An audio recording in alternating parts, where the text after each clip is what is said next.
Si le livre de Ben Sirach, le sage, comme le désignent aussi plusieurs manuscrits, voilà, au niveau de la Bible hébraïque, c'est le plus long du corpus sapientiel, comme je venais de le lire.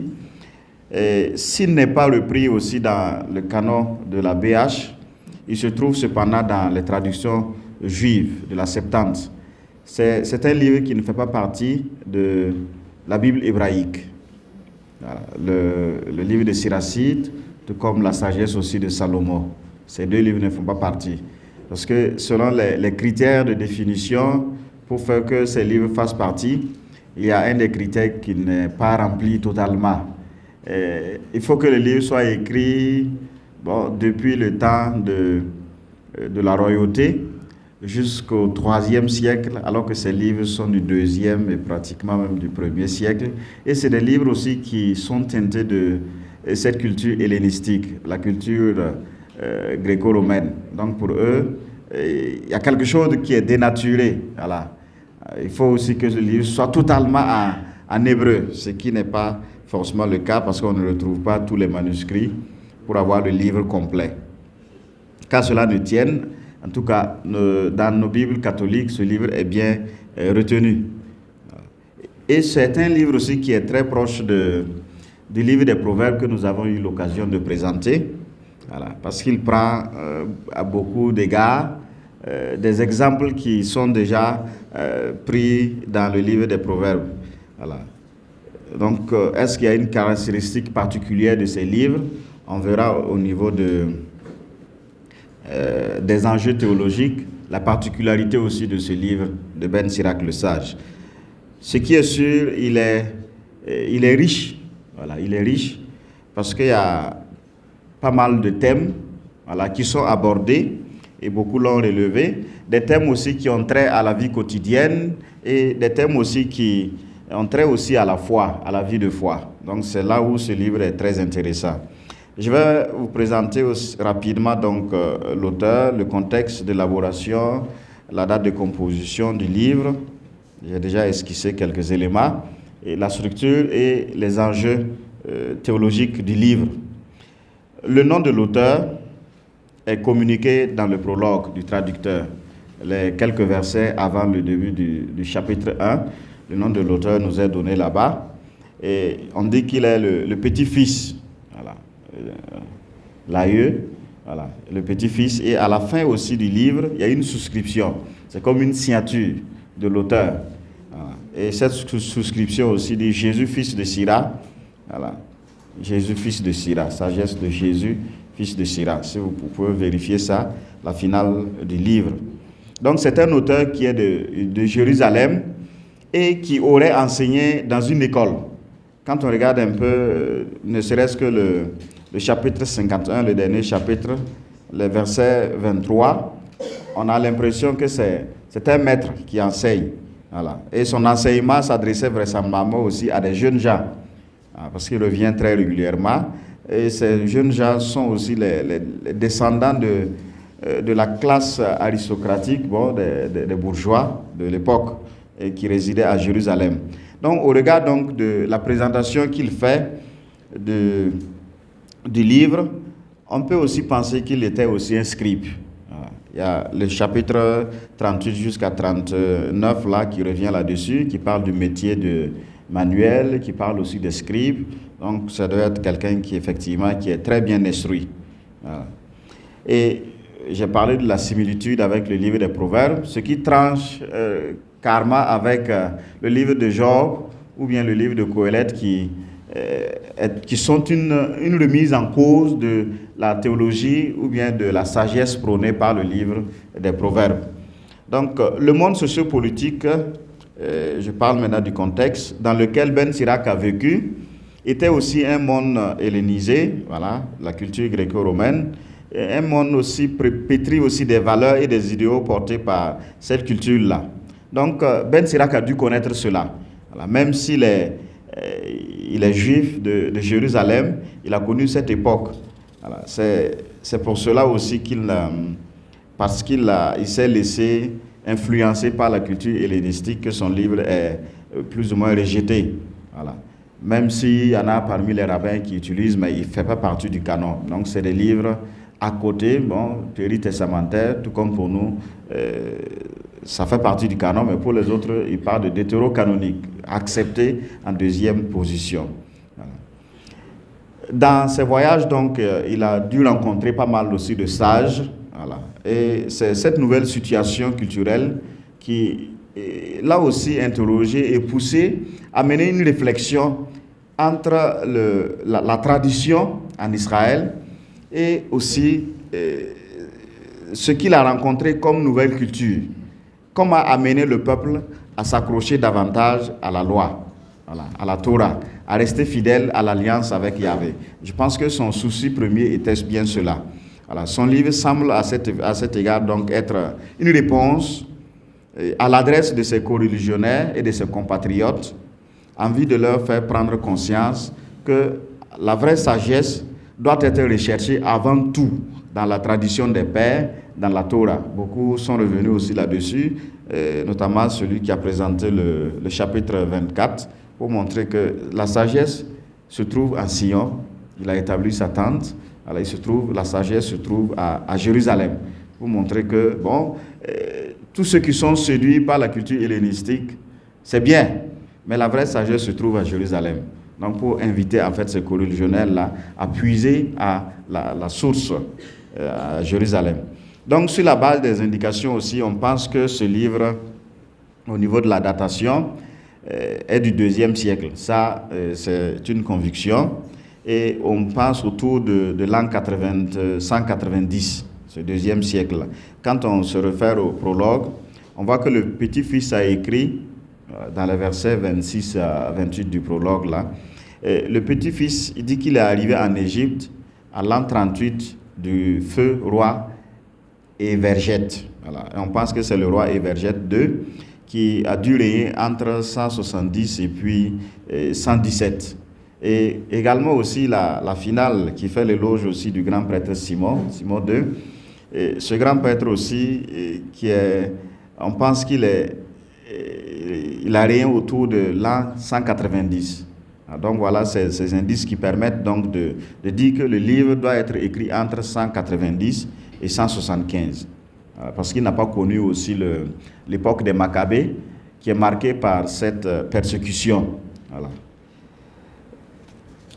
Je veux maintenant parler aussi de la structure du livre, qui n'est pas si facile que ça, parce que dans le livre des Proverbes, vous avez pas mal de thèmes qui sont abordés.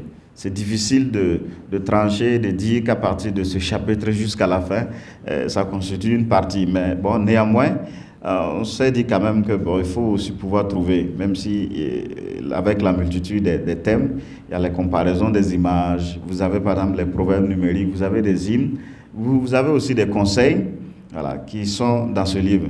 Donc on peut retrouver principalement 4 parties dans le livre des proverbes. Vous avez par exemple proverbes 1 à 23, 28, qui sont un recueil aussi de thèmes, voilà, des thèmes divers. Et ce recueil-là est introduit par un hymne à la sagesse. Voilà. On se base donc sur ces introductions, ces hymnes-là, pour faire cette structure-là. Vous avez à partir de 24.1 jusqu'à 43.33, vous avez aussi un autre recueil de thèmes divers, introduit également aussi par l'hymne, l'éloge de la sagesse, qu'on retrouve au chapitre 24, pratiquement tout le chapitre 24. Voilà. Et à partir de 44.1 jusqu'à 50.24, vous avez l'éloge des pères. Voilà, c'est pas compliqué à retrouver, depuis Enoch jusqu'au grand prêtre Simon. Et la finale, 50-25 à 51-30, vous avez aussi, cette partie fonctionne aussi comme une conclusion à toute l'œuvre. Voilà, une conclusion à toute l'œuvre. Pour les thèmes qui sont abordés, et je vais recenser au moins 4 à 5. Le premier thème, c'est le thème de la sagesse comme crainte du Seigneur.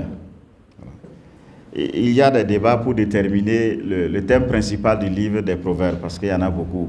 Donc, l'ecclésiastique, du moins, merci beaucoup. Parce qu'il y en a tellement qu'on ne sait pas quel est le thème principal. qu'est-ce qu'il a voulu dire, qu'est-ce qu'il a voulu défendre. Néanmoins, quand même, on s'accorde pour dire que c'est la sagesse qui est le thème fondamental du livre. Alors, parce qu'en s'appuyant, par exemple, sur pas mal d'auteurs aussi qui ont travaillé sur ce livre, on peut retenir que la sagesse vécue comme crainte du Seigneur est le thème fondamental. Voilà. En se reportant, par exemple, au chapitre 19, le verset 20, on voit que la sagesse qui est identifiée à la foi peut être acquise seulement par celui qui craint Dieu et garde aussi les commandements.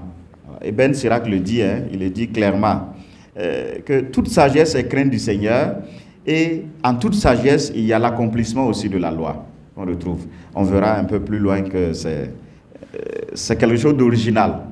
C'est quelque chose d'original dans le livre de Ben Sirac, le sage, qu'il rattache en fait la sagesse, qu'il fasse un lien entre la sagesse et la Torah, la loi.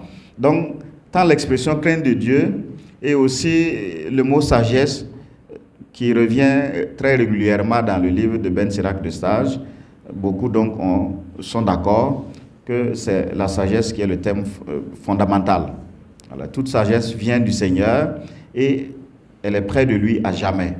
Donc c'est le début même du livre qui le dit, le verset 1 du chapitre 1er. Donc la même idée revient pratiquement au milieu du livre avec le chapitre 24. Voilà. Et dans le discours de la sagesse personnifiée. Voilà. Un discours qui s'inspire aussi de pas mal d'autres textes déjà connus.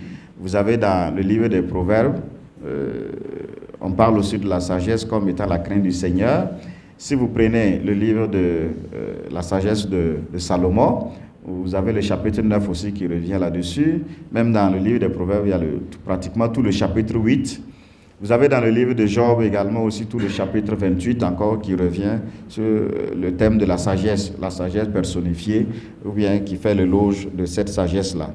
Donc on voit bien que c'est la sagesse qui est le thème principal. Et à côté aussi de cette sagesse, il lie ça à la Torah.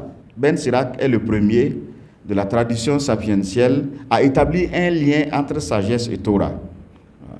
Et ce lien est, je dirais, génial.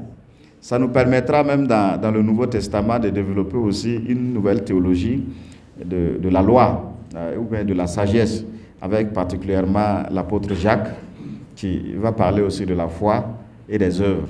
Voilà. Les deux doivent aller de pair. C'est lui qui en fait un don, donc la sagesse qui en fait un don à toute la création. Et tout le poème, par exemple, la première partie, le chapitre 1, les 10 premiers versets, développe en fait ce thème-là. Et Ben Sirac indique la crainte du Seigneur comme le principe même de la sagesse. Voilà. Ce que le livre des Proverbes avait dit. La sagesse commence avec la crainte du Seigneur. Ben Sirac vient appuyer pour dire que la sagesse, c'est le principe même, la crainte du Seigneur est le principe même de toute sagesse. Toute part de la crainte du Seigneur. Et la racine de la sagesse, également, c'est aussi la crainte du Seigneur. Voilà. Il faut donc s'attacher au commandement du Seigneur. Celui qui pratique, qui veut devenir sage, qui apprend par les anciens aussi à devenir sage, doit s'attacher fermement à la crainte du Seigneur et s'attacher aussi au commandement. Il le dit clairement, comme il est grand, celui qui a trouvé la sagesse, mais personne ne surpasse celui qui craint le Seigneur. Voilà. Au chapitre 25, le 10-11. Car la crainte du Seigneur l'emporte sur tout. Voilà, sur tout. Celui qui la possède, à quoi en fait le comparer? Voilà. Il n'y a pas de comparaison possible. Et celui qui possède donc la crainte du Seigneur, il possède également aussi la sagesse. Et c'est cette attitude que dépend donc tout le reste. Voilà. De la crainte du Seigneur dépend tout le reste. Et la crainte du Seigneur qui est associée aussi à la loi, à la Torah, c'est un rapprochement pour préparer aussi en fait d'autres textes également. Vous savez bien que les textes n'ont pas été écrits dans l'ordre chronologique, c'est pas la Genèse qui était le premier, et ainsi de suite. Mais c'est après l'exil que le peuple s'est mis à écrire son histoire. Et si le peuple s'est mis à écrire son histoire, ça veut dire que c'est toute une réflexion. C'est toute une réflexion. Et ce thème-là de la crainte du Seigneur, de la sagesse et du respect des commandements prépare aussi le livre du Deutéronome, voilà, qui va revenir aussi là-dessus pour inviter le peuple à respecter effectivement les commandements du Seigneur. Voilà. Donc ça, c'est surtout comme une révélation de la volonté divine à Israël pour l'inviter au respect donc de ses commandements. On peut parler aussi du thème de la vision de Dieu dans le livre de Ben Sirach le sage, parce qu'il partage avec son peuple cette foi monothéiste. C'est vrai qu'il est marqué aussi et séduit par la culture gréco-romaine, mais il n'en demeure qu'il reste ferme et attaché à cette foi, au Dieu unique, voilà, qu'il partage avec son peuple. Et pour lui, il n'y a qu'un seul Dieu, et sa prière est que toutes les nations parviennent aussi à le connaître. Voilà. Dieu est créateur de toutes choses, dont la sagesse, et il se révèle aussi à travers ses créatures. Chacune de ces créatures existe en équilibre et en harmonie avec les autres. Et il a créé aussi chaque chose avec son vis-à-vis, c'est-à-dire son opposé. Alors, pas qu'ils se contredisent, mais qu'en regardant en fait l'opposé, on a la vraie image de soi. L'autre me dit ce que je suis, que ce soit même dans la nature également. Donc, il a créé chaque chose avec son vis-à-vis, son opposé, et tout ce qu'il a fait est bien. Voilà. Cela aussi nous renvoie aussi au livre de la Genèse, à chaque soir de la création. Dieu vit que tout cela était bon, jusqu'à la création de l'homme, où Dieu vit que tout cela était très bon. Donc, il est également un Dieu miséricordieux envers tout être humain, faible et fragile. Mais il est aussi un Dieu juste. Voilà. Juste, mais il punit quand même. Il punit le mal des pécheurs impénitents, et il punit aussi ceux qui ont le cœur endurci. Il y a aussi la vision de l'homme aussi qu'on peut déceler dans le livre de l'Ecclésiastique, parce que pour lui, l'homme est doté d'un libre arbitre. Et il est libre et responsable du péché qu'il commet. Il le fait aussi de lui-même, sans que Dieu l'y pousse également à commettre le péché. Vous avez par exemple à partir du chapitre 15, 16 jusqu'à 16, 14 là, qui est consacré au thème de la liberté humaine, voilà, qui est un texte important, pour que ce soit pour le judaïsme ou bien pour la foi chrétienne, pour parler du libre arbitre en l'homme. L'homme a le choix entre le bien et le mal, entre la vie et la mort.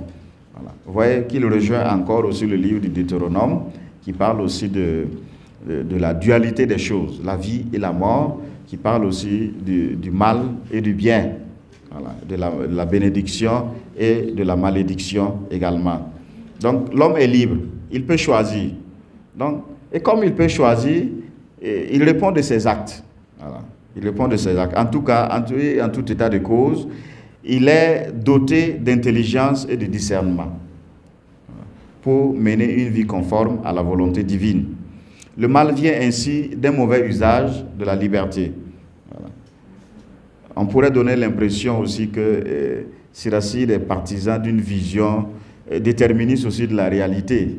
Parce que même en parlant aussi on verra un peu plus loin, le thème de la rétribution, il montre que la réputation aussi d'un homme, ou la médisance aussi d'un homme, se perpétue en ses enfants ou bien en ses petits-enfants. Bon, quand même, à un certain moment, on peut changer. Voilà, on peut changer. Voilà. On ne peut pas rester donc dans ce déterminisme-là de la réalité. C'est comme si Dieu prédestinait certains à la bénédiction et d'autres à la malédiction. Voilà. Mais le sens probable qu'on peut semble être que Dieu bénit ceux qui sont déjà orientés vers le bien et maudit ceux qui sont tournés aussi vers le mal. Voilà. Ça, on peut l'admettre. Mais si le méchant se retourne, Dieu aussi, il laisse tomber. Voilà, il change. Je voudrais parler aussi du thème de la rétribution, déjà évoqué un peu plus haut. Ben Sirach, il adhère à la doctrine de la rétribution prônée par le livre des Proverbes. La récompense, aussi bien que la punition, pour les actes se reçoivent ici-bas, en cette vie, selon sa conception. À la fin, il y a la mort qui mène tant les justes que les impies aussi au Sheol, à l'enfer, pour lui. Mais il importe d'être sage. Voilà, d'être sage, car sur le long terme, le juste jouit d'une longue vie. Parmi les avantages d'être sage, il y a que le sage jouit d'une longue vie. Le sage a la vie éternelle. Mais l'impie, quand il est mort, voilà. C'est fini. Et Colette va dire que ça s'arrête sous le soleil. Ça ne va pas, ça ne continue pas. Voilà. Donc, il jouit d'une longue vie pour celui qui vit bien. Il jouit aussi d'une bonne santé. Il jouit d'un bon mariage. Il jouit du bonheur et de la joie aussi en ses enfants et d'une bonne renommée. Voilà. Donc, après la mort, une personne survit dans ses enfants et selon qu'il a été bon ou méchant, sa bonne ou mauvaise renommée lui survivra, selon Ben Sirac, le sage. Il revient aussi abondamment sur le culte, la justice sociale et aussi la vie morale. Il consacre une grande attention au sacerdoce et au culte d'Israël. Vous savez bien que le sage mène une réflexion au fond sur la perte du territoire. Quand on a tout perdu, surtout avec l'expérience de l'exil, qu'est-ce qui reste que de se rappeler de son histoire pour pouvoir raconter cela de génération en génération. Donc, il essaie de montrer que dans l'éloge au Père, qu'on retrouve à partir du chapitre 40 jusqu'au chapitre 50, il fait l'hommage de Aaron, il fait l'hommage de Moïse, et il termine par le grand prêtre Simon, voilà, le dernier personnage de la liste à être présenté. Et il l'exalte avec plus de détails parce que c'est lui qui a restauré en fait aussi le culte. Donc, il a une profonde révérence pour lui. Il y a aussi un espace qui est réservé à la prière dans le livre de l'Ecclésiastique, le chapitre 22, 23, 36, 51 également, reviennent là-dessus. Toutefois, pour Ben Sirac, le vrai culte ne vaut que s'il repose sur une vie morale personnelle et cohérente. Sur une vie morale personnelle et cohérente. Les prophètes aussi vont revenir là-dessus pour montrer qu'en fait, Yahvé va dire, vos sacrifices là, je ne les regarde même pas. Je ne les regarde pas, je détourne mon regard pour ne pas voir. Autrement dit, il s'agit de quelque chose aussi d'abominable. Si on n'a pas une vie morale cohérente et on pense servir le Seigneur, cela est abominable. Garder la loi, c'est le meilleur sacrifice qu'on puisse faire, qu'on puisse offrir en fait à Yahvé. Le chapitre 35 et à 5 là, reviennent là-dessus. Donc le respect de la justice sociale également est la condition préalable à remplir pour plaire à Dieu. Le prophète Amos va revenir aussi là-dessus et vous montrer que le respect de l'alliance, le vrai culte, il faut aussi respecter la justice sociale, c'est le plus important. Et cette justice sociale passe par le respect du pauvre qu'il faut traiter avec déférence et auquel aussi il faut faire aussi l'aumône. Voilà, Siracide 4, 8 à 10. Nous sommes dans le temps de Carême, ça vient à propos.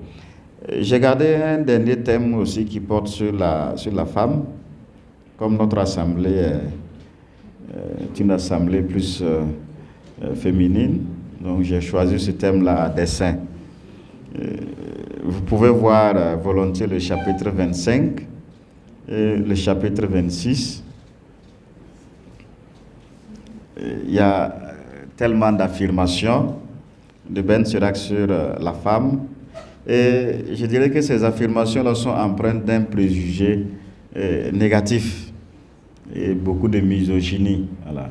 Ceux qui ne supportent pas la présence ou le regard de la femme.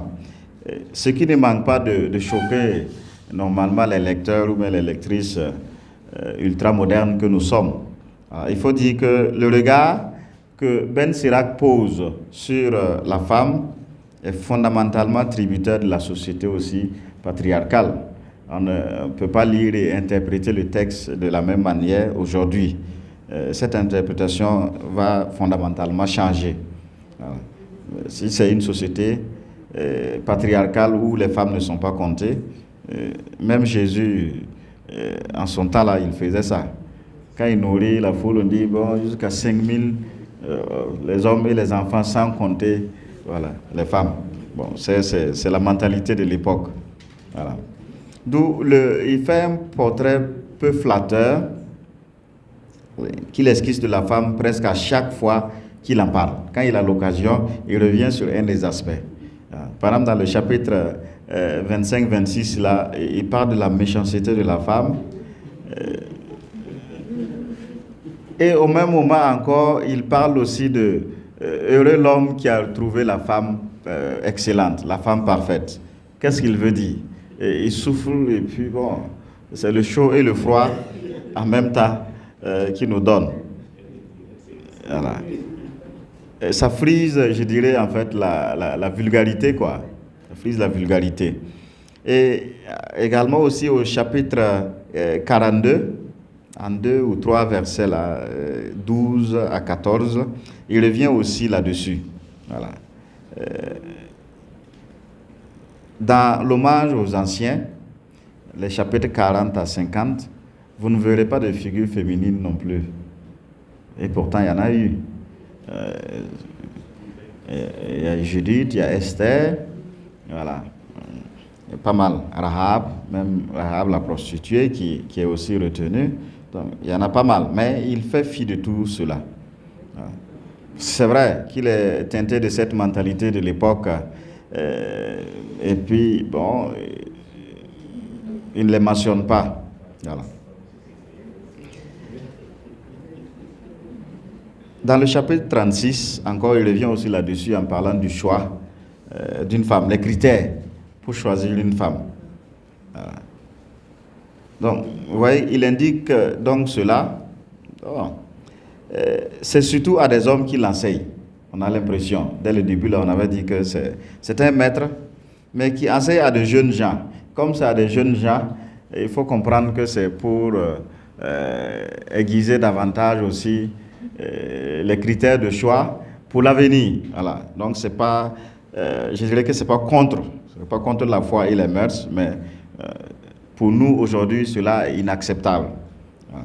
C'est carrément contre aussi l'esprit du livre des Proverbes, la finale qui fait l'éloge de la femme parfaite, de la femme excellente, ou de la femme exemplaire. Voilà. Donc, c'est à eux finalement, donc à ces enfants, que tout son livre entend proposer en fait un cheminement éducatif. Voilà. Praticable, en vue de vivre en bon juif, un juif enraciné dans la tradition, et puis ouvert aussi sur le monde de l'époque. Donc, cela n'est pas possible, ou cela n'est que possible que dans une vie de foi qui se traduit par la crainte du Seigneur. Si on a la crainte du Seigneur, on voit les choses autrement. Voilà. On ne peut pas embrasser ou bien prendre la totalité de cette manière, de cette théologie dans notre conception. Donc, je dirais que ce livre, pour nous, aujourd'hui, est très important pour l'éducation, voilà, des enfants, ou bien de la jeunesse en général. Une jeunesse aussi qui sait s'appuyer sur les anciens pour projeter aussi l'avenir. Comme dit notre sagesse africaine, un vieillard assis voit plus loin qu'un jeune homme, voilà, debout.